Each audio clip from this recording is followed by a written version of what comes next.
विद्यार्थियों को पुनः नमस्कार।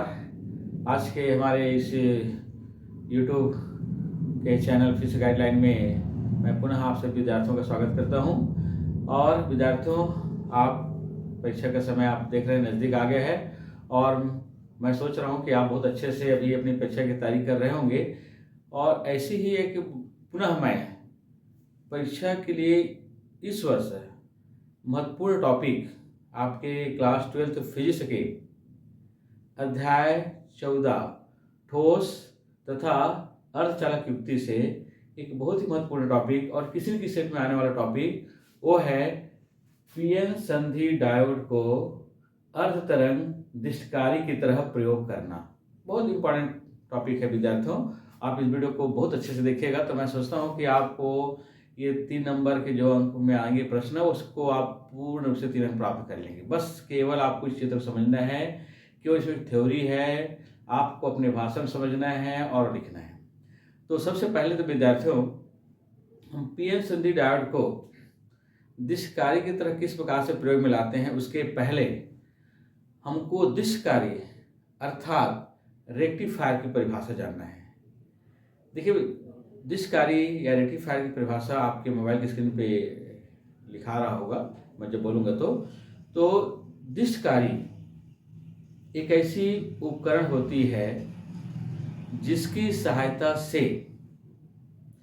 प्रत्यावर्ती धारा को दिष्ट धारा में परिवर्तित किया जाता है और इस क्रिया को हम कहते हैं दिष्टकरण।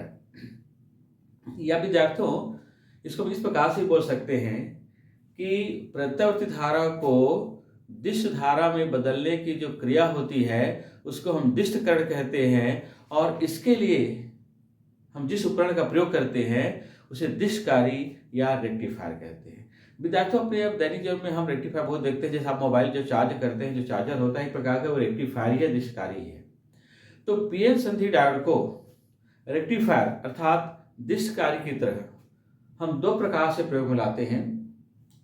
एक अर्धतरंग दिष्टकारी की तरह अर्थात हाफ वेव रेक्टिफायर की तरह है और दूसरा पूर्ण तरंग दिष्टकारी अर्थात फुल वेव रेक्टिफायर की तरह।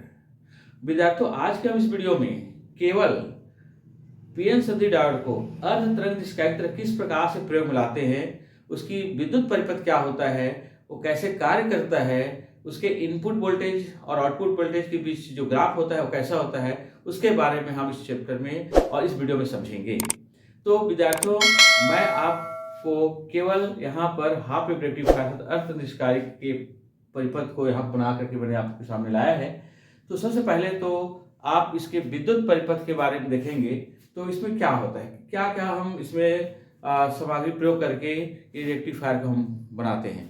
तो सबसे पहले आप देखिए विद्यार्थी, यहाँ पर इसमें सबसे पहले आप देखेंगे तो यहाँ जो हमने टी लिखा है ये एक प्रकार का ये जो है एक अपचाई ट्रांसफार्मर है, ठीक है, स्टेप डाउन ट्रांसफार्मर है जिसके ये आपका प्राथमिक कुंडली है और एक द्वितीयक कुंडली है। आप द्वितीयक कुंडली जानते हैं, आपने पढ़ा होगा कि अपचाई ट्रांसफार्मर के जो द्वितीयक कुंडली होते हैं उसमें फेरों की संख्या कम होती है और प्राथमिक कुंडली फेरों की संख्या अधिक होता है। ये जो दो लाइन आपको दिखाई दे रहा है ये उसे क्रोड है, पटलित क्रोड है, ठीक है। तो इसमें टी एक अपचाई ट्रांसफार्मर होता है जिसके द्वितीयक कुंडली के सिरे ए और बी का संबंध हम इस पीएन संधि डायोड के एनोड बी से कर देते हैं ए सिरे का और दूसरे सिरे बी का संबंध हम एक लोड प्रतिरोध आर से होते हुए इस डायोड के कैथोड एन से कर देते हैं। यहाँ एन कैथोड है, पी एनोड है, ठीक है। और जिस प्रत्यावर्ती धारा को हमें दिष्ट धारा में बदलना होता है उसे हम इस ट्रांसफार्मर के प्राथमिक कुंडली के मध्य जोड़ देते हैं। ये जो है इसका विद्युत परिपथ के बारे में देखें, बहुत सिंपल है। एक चलो रिपीट कर देता हूं, आप तो ध्यान देंगे।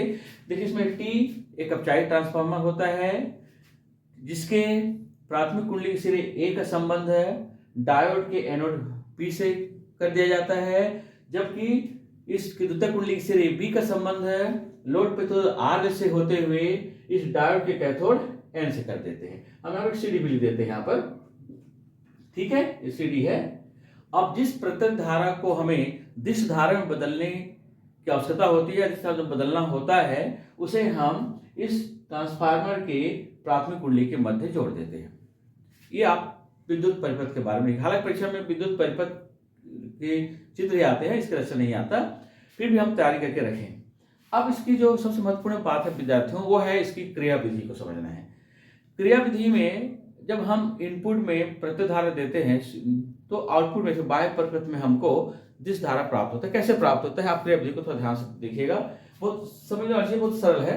देखिए क्या होता है कि जब हम इस ट्रांसफार्मर के या चाहे ट्रांसफार्मर के प्राथमिक कुंडली के मध्य जब प्रत्यय धारा आरोपित करते हैं, आप देखें इसी प्रत्यय सिंबल है, प्रत्यय धारा आरोपित करते हैं या लगाते हैं, तो इस ट्रांसफार्मर की द्वितीय कुंडली में उसी आवृत्ति की प्रत्यावर्ती धारा प्रेरित हो जाती है। जिस आवृत्ति का हम इसमें इनपुट देते हैं उसी आवृत्ति की प्रत्यय धारा इसके द्वितीय कुंडली में उत्पन्न हो जाती है। अब यहाँ पर ध्यान देंगे, जब यह प्रत्यावर्ती धारा धनात्मक अर्धचक्र में आती है, तो ध्यान देंगे धनात्मक अर्धचक्र में आती है तो डायोड का पी सिरा इस ए के सापेक्ष धनात्मक विभव पर होता है, जिससे यह डायोड अग्रमनीति की तरह कार्य करता है। क्योंकि आपने पढ़ा है ना अग्रमनीति उत्क्रम अवनीति, अग्रमनीति की तरह कार्य करता है। और हम जानते हैं कि अग्रमनीति में डायोड में से धारा प्रवाहित होती है।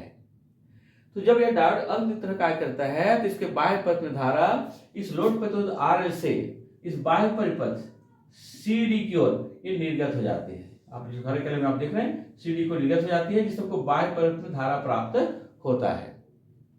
फिर से आइए यहाँ पर, इसी प्रकार जब यह प्रत्यावर्ती धारा ऋणात्मक अर्धचक्र में आती है तो डायोड का पी सिरा ए के सापेक्ष अब ऋणात्मक विभव पर आ जाता है, जिससे अब यह डायोड उत्क्रम अभिनति या पश्च अभिनति की तरह कार्य करता है या पश्च अभिनति में आ जाता है। और हम जानते हैं कि पश्च अभिनति या उत्क्रम अभिनति में डायोड में कोई धारा प्रवाहित नहीं होता है, इस कारण इसके बाह्य परिपथ में कोई धारा प्राप्त नहीं होता है। इसी प्रकार जब यह प्रत्यय धारा घूम करके पुनः धनात्मक अर्धचक्र में आता है तो डायोड का पी सिरा ए के सापेक्ष पुनः धनात्मक विभव पर आ जाता है, इससे डायोड अग्र अवनति की तरह कार्य करता है। और पहले की भांति हम इसके बाह्य परिपथ में इस लोड प्रतिरोध RL से CD की ओर एक पुनः धारा प्राप्त होती है और यही क्रिया इसमें लगातार चलती रहती है। तो चूंकि इसके बाह्य परिपथ में धारा देख रहे हैं रुक रुक कर आधा प्राप्त होता है, इसको हम कहते हैं अर्ध तरंग दिशकारी या इसको हम कहते हैं हाफ वेव रेक्टिफायर इंग्लिश में। विद्यार्थियों आपको थोड़ा सा यहाँ पर ध्यान रखना है, ये पूरी डायोड की जो दिशकारी है वो अग्रवृत्ति और पश्चमवृत्ति पर ही आधारित है। बस आपको यहाँ पर तो ध्यान देना है, ये जो ग्राफ है यहाँ पर देख रहे हैं ये निवेशी हुआ यानी इनपुट वोल्टेज, ये जो प्रत्यय धारा जिसको हम AC कहते हैं, तो ये प्रत्यय धारा आप देखेंगे जब ये धनात्मक अर्धचक्र में आएगा तो आप ध्यान रखेंगे कि जो डायोड होगा वो अग्रवृत्ति में होगा और अग्रवृत्ति में से डायोड में से होकर के धारा लोड प्रतिरोध RL से इस CD को बाहर निकल जाती है, निर्गत हो जाती है, जिससे हमको पुनः धारा इस प्रकार से धारा प्राप्त होता है। और यही प्रक्रिया भी आपको ध्यान रखना है कि जब यह प्रत्यय धारा ऋणात्मक अर्धचक्र में आती है तो अब ये जो डायोड है वो उत्क्रम अवनति में आ जाता है अथवा पश्च अवनति में आ जाता है। और आपने पहले पढ़ा होगा, आप टीचर पढ़ाए होंगे कि पश्च अवनति में डायोड में से कोई धारा प्रवाहित नहीं होता है, ठीक है। इस कारण के बाह्य परिपथ में कोई धारा प्राप्त नहीं होता है और यही क्रिया इसमें चलती रहेगी। एक बार डायोड अग्रवृत्ति में कार्य करेगा, उसके बाद फिर पश्चवृत्ति में, फिर अग्रवृत्ति में, इस कारण इसके आउटपुट में धारा इस पर रुक रुक कर प्राप्त होता है। अब विद्यार्थियों यहाँ पर प्रश्न ऐसा भी आता है कि मैंने तो हमने क्वेश्चन पेपर देखा है या उसमें ये आता है कि पीएन संधि डायोड को अर्ध तरंग दिशकारी की तरफ प्रयोग में लाने का वर्णन निम्न बिंदु में कीजिए। विद्युत परिपथ, क्रिया विधि और निवेशी और निर्गत विभव का ग्राफ, यानी इनपुट वोल्टेज और आउटपुट वोल्टेज ग्राफ। तो आप यहाँ पर देखिए, मैंने थोड़ा सा इसको इनपुट वोल्टेज को या निवेशी विभव को मैंने पहले यहाँ पे ले लिया है और आउटपुट वोल्टेज के जो ग्राफ आएगा उसको मैंने यहाँ पे ले लिया है। ऐसे करने से हमको क्रिया विधि थोड़ा समझने में आसानी होता है। बस इसको प्लस माइनस लेकर चलना है और उसके आधार पर हम इसे क्रिया विधि लेंगे तो बहुत आसानी समझ में आ जाता है। बहुत सिंपल सा है और 3 नंबर में आने वाला प्रश्न है और ये किसी किसी राज्य के जो बोर्ड पेपर होते हैं उसमें ये पूछे जाते हैं। इस ठोस तथा अर्धचालक युक्ति का एक बहुत ही महत्वपूर्ण टॉपिक है और मैं सोचता हूँ कि यही एक ऐसा टॉपिक है जिसको प्रश्न में जो शब्द आते हैं उसमें ये टॉपिक होता ही है। तो आप इसको थोड़ा सा वीडियो को और थोड़ा विद्यार्थियों अच्छे से और देख लीजिएगा, 2-3 बार रिवाइंड करिएगा और थोड़ा सा देखिएगा। और हम चाहते हैं कि हमारा उद्देश्य यही है कि जो चीज़ हम आपको बताएं वो आप तक बिल्कुल पूर्णतः पहुँचे, आप उसको अच्छे समझ सके, हमारा उद्देश्य रहता है। इसीलिए हम कहते हैं कि आप वीडियो को शुरू से अंत तक अवश्य देखा करिएगा। बस थोड़ी एक रिक्वेस्ट हम आपसे करेंगे कि ये जो वीडियो यदि आपको अच्छा लगता है विद्यार्थियों थोड़ा से लाइक करिएगा और अपने दोस्तों को शेयर करिएगा ताकि उनको इस वीडियो का लाभ मिल सके। विद्यार्थियों हम जो है अगला वीडियो जो लेकर आएंगे वो हमारा रहेगा पीएन संधि डायोड को पूर्ण तरंग दिष्टकारी की तरह प्रयोग करना। उसको भी हम जो है अगले टॉपिक या अगले वीडियो में हम लेकर आएंगे। तो आज के लिए हम बस इतने ही यहाँ पर आपको बताते हैं और अगले वीडियो पुनः मिलेंगे। तब तक आप सभी को नमस्कार, धन्यवाद।